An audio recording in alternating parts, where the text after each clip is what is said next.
நாமக்கல் மாவட்டம் ராசிபுரம் அருகே தேனீக்கள் கடித்ததில் 10க்கும் மேற்பட்டோர் படுகாயமடைந்தனர். அரசபாளையம் கிராமத்தில் 100க்கும் மேற்பட்ட குடும்பத்தினர் வசித்து வருகின்றனர். இந்த நிலையில் அங்குள்ள ஆலமரத்தில் தேனீக்களின் கூடுகள் அதிக அளவில் இருந்தன. திடீரென இந்த தேனீக்களின் கூடுகள் கலைந்ததால் 10க்கும் மேற்பட்டோரை தேனீக்கள் ஓட ஓட விரட்டி கடித்தன. இதில் படுகாயமடைந்தவர்கள் சிகிச்சைக்காக அனுமதிக்கப்பட்டுள்ளனர்.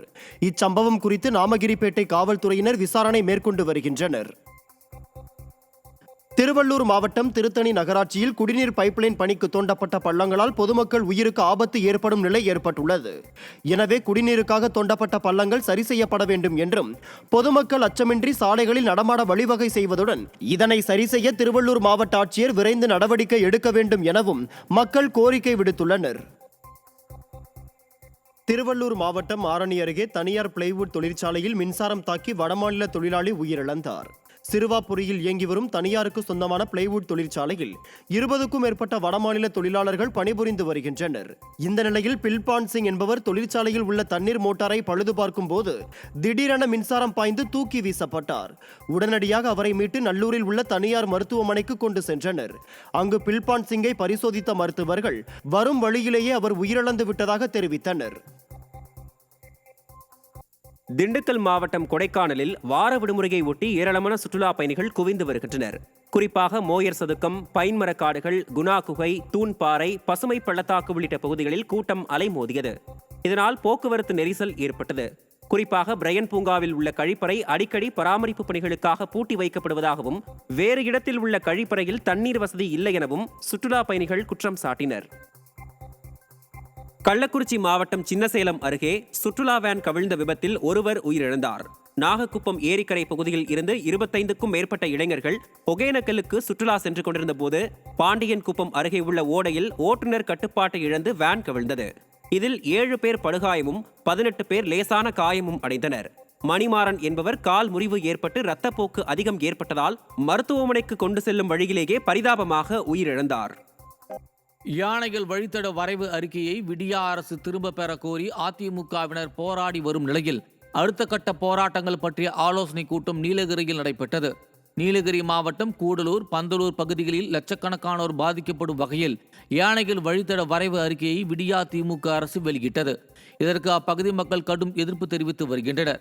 இந்நிலையில் நீலகிரி மாவட்டத்தில் உள்ள தேவாலா பகுதியில் அதிமுகவின் அடுத்த கட்ட போராட்டம் எப்படி இருக்க வேண்டும் என்பது பற்றிய ஆலோசனை கூட்டம் நடைபெற்றது. கூடலூர் சட்டமன்ற உறுப்பினர் பொன் ஜெயசீலன் தலைமையில் நடைபெற்ற இந்த கூட்டத்தில் கழக நிர்வாகிகள் ஏராளமானோர் கலந்து கொண்டனர். கடலூர் மாவட்டம் புவனகிரி சுற்றுவட்டார பகுதிகளில் சூறைக்காற்றுடன் பெய்த கனமழையால் 20 மணி நேரத்திற்கு மேலாக மின்சாரம் துண்டிக்கப்பட்டுள்ளது. பல இடங்களில் மின்கம்பங்கள் முறிந்து விழுந்தும் மின்கம்பிகள் தொங்கிக் கொண்டும் நடைபாதையில் அருந்து விழுந்து உள்ளன. இதனால் கிராம பகுதிகளில் பொதுமக்கள் நடமாடுவதற்கு அஞ்சி வருகின்றனர். இந்நிலையில் மின்வாரிய அதிகாரிகள் உடனடியாக சீர் செய்து மின்சாரம் கிடைக்க நடவடிக்கை எடுக்க வேண்டும் என அப்பகுதி மக்கள் கோரிக்கை விடுத்துள்ளனர். சேலம் மாவட்டம் ஆனைவாரி நீர்வீழ்ச்சியில் குளிக்க குவிந்த சுற்றுலா பயணிகளை வனத்துறையினர் விரட்டி அடித்தனர். வார விடுமுறையொட்டி ஆனைவாரி நீர்வீழ்ச்சியில் சுற்றுலா பயணிகள் குளிக்க குவிந்தனர். இந்நிலையில் கூட்டத்தை கட்டுப்படுத்த முடியாததால் வனத்துறையினர் மற்றும் காவல்துறையினர் சுற்றுலா பயணிகளை விரட்டி அடித்தனர். மேலும் குளிக்க அனுமதி மறுக்கப்பட்டதால் பல மணி நேரம் காத்திருந்த சுற்றுலா பயணிகள் ஏமாற்றத்துடன் திரும்பினர்.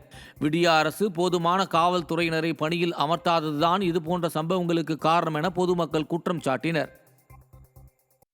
திருப்பத்தூர் மாவட்டம் வாணியம்பாடி அருகே ஏரியில் செத்து மிதக்கும் மீன்களால் நோய் தொற்று பரவும் அபாயம் ஏற்பட்டுள்ளதாக பொதுமக்கள் குற்றம் சாட்டினர். நெக்குந்தி பகுதியில் உள்ள ஏரியில் கடும் வெயிலால் நீர் வற்றிய நிலையில் மீன்கள் செத்து மிதந்தன. இதிலிருந்து புழுக்கள் வெளியேறி துர்நாற்றம் வீசுவதால் நோய் தொற்று பரவும் அபாயம் ஏற்பட்டுள்ளதாக அப்பகுதி மக்கள் கவலை தெரிவித்தனர். இந்நிலையில் விடியா அரசு அதிகாரிகள் வெயிலால் மீன்கள் இறந்தனவா அல்லது சமூக விரோதிகளால் தண்ணீரில் ஏதேனும் கலக்கப்பட்டதா என்ற கோணத்தில் விசாரணை மேற்கொள்ள வலியுறுத்தியுள்ளனர். திண்டுக்கல் மாவட்டம் சுற்றுவட்டார பகுதிகளான பாலகிருஷ்ணாபுரம், நாகல் நகர், பேகம்பூர், புச்சிநாயக்கன்பட்டி உள்ளிட்ட பல்வேறு பகுதிகளில் திடீரென இடியுடன் கூடிய கனமழை பெய்தது. சுமார் 50 நிமிடம் பெய்த இந்த கனமழையினால் வெப்பம் தணிந்து குளிர்ச்சியான சூழல் நிலவியது. இதனால் பொதுமக்கள் நிம்மதியடைந்தனர். திருப்பூர் மாவட்டம் உடுமலை அருகே பேருந்து நிறுத்தத்தில் நிழற்குடை இல்லாததால் பொதுமக்கள் கடும் அவதிக்கு உள்ளாகினர். உடுமலை தளிரோடு யூனியன் ஆபீஸ் பேருந்து நிறுத்தத்தில் நிழற்குடை இல்லாததால் பயணிகள் பேருந்திற்காக வெயிலில் நீண்ட நேரம் காத்திருக்கும் அவல நிலை ஏற்பட்டுள்ளது. இதனால் அப்பகுதியில் விடிய அரசின் நகராட்சி அதிகாரிகள் புதிய நிழற்குடையை அமைக்க நடவடிக்கை எடுக்க வேண்டும் என பயணிகள் மற்றும் பொதுமக்கள் வலியுறுத்தியுள்ளனர். தேனி மாவட்டம் பெரியகுளம் சுற்றுவட்டார பகுதிகளில் பெய்த கனமழையால் கழிவுநீர் தெருக்களில் ஓடி பொதுமக்கள் கடும் அவதிக்கு உள்ளாகினர்.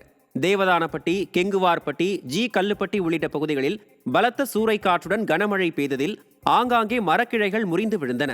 மேலும் விடிய அரசு கழிவுநீர் கால்வாய்களை முறையாக தூர்வாராததால் கழிவுநீர் கால்வாய்கள் நிறைந்து தெருக்களில் ஓடி தாழ்வான பகுதிகளில் உள்ள வீடுகளில் புகுந்ததால் பொதுமக்கள் அவதிக்கு உள்ளாகினர்.